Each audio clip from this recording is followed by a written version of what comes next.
It has been an unfortunate day for Donald Trump. His ex-chief of staff, Mark Meadows, is now going to have to testify in front of the Georgia grand jury investigating Trump's attempts to overturn the 2020 election in Georgia. Of course, the very animated moment or the climax of this story is when Trump called Brad Raffensperger and was asking him to find 11,780 votes. Come on, just find me one more than I need.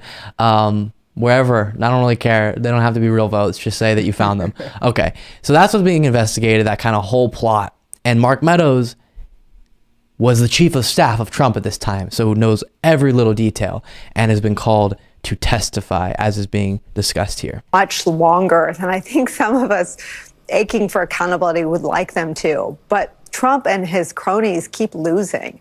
Mark Meadows being ordered to testify is so huge. He went down to Georgia separate from and in advance of Trump's call with Raffensperger. He was on the call when Trump orders Raffensperger to, quote, find him 11,780 votes. He was a party to everything that went on to try to rig the counting in Georgia.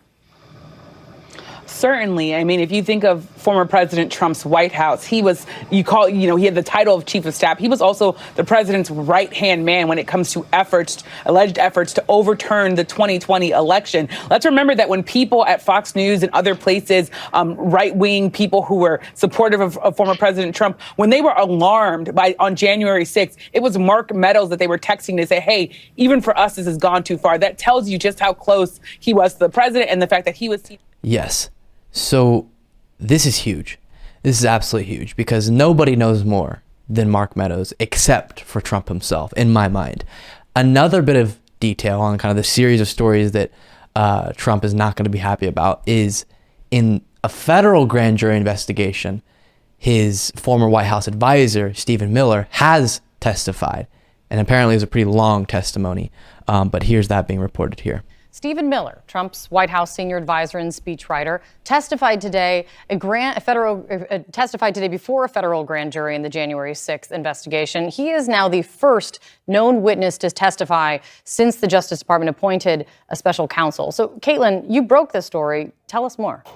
Well, Stephen Miller has always been a very important and close advisor to Donald Trump in the White House at the end of the presidency, after the election, and up to and including on January 6th, he was his speechwriter. And so what Miller would be able to talk to the grand jury about, what we know he's already talked to the separate House investigation about, is how Trump's speech came about on January 6th to his supporters, the crowd that eventually rioted at the Capitol, chanting, "Hang Mike Pence." And okay, so that's two investigations where some bad news have come out. And then not directly into Trump, but still probably not the greatest news for him because this was very much done in his name. Oath Keepers founder Stuart Rhodes has been found guilty of seditious conspiracy for his actions on January 6th. That is a very heavy thing to be convicted with.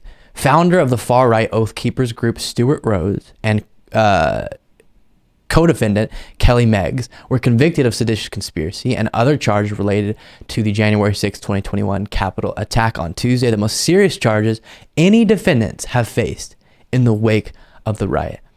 Three other co-defendants, Kenneth Harrelson, Jessica Watkins, and Thomas Caldwell, were acquitted on the seditious conspiracy charge, but found guilty of other crimes related to the January 6th attack. All five were convicted of obstructing an official proceeding of Congress.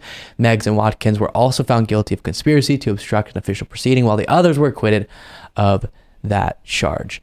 Rhodes and Meggs now face a maximum of 20 years in prison, and we will see what the sentencing bears out. But seditious conspiracy is incredibly serious, and it shows that, yes, the justice system is working in some of these cases. You can't go and try to overthrow a democratic process. With the case of Stuart Rhodes, it was really directly that.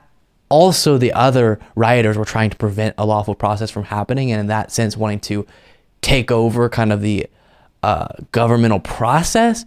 But the Oath Keepers plan was legitimately as vile as you can get. And so seditious conspiracy is fitting. and a sign of justice. Thank you so much for watching. If you want to be a part of what makes this show possible, plus get access to the full video version of the show hours before any of the clips are uploaded to YouTube, plus get access to an extra full show every Saturday that only members can see, you can do so by going to patreon.com/Luke Beasley. That's patreon.com/Luke Beasley, and there is a link in the description.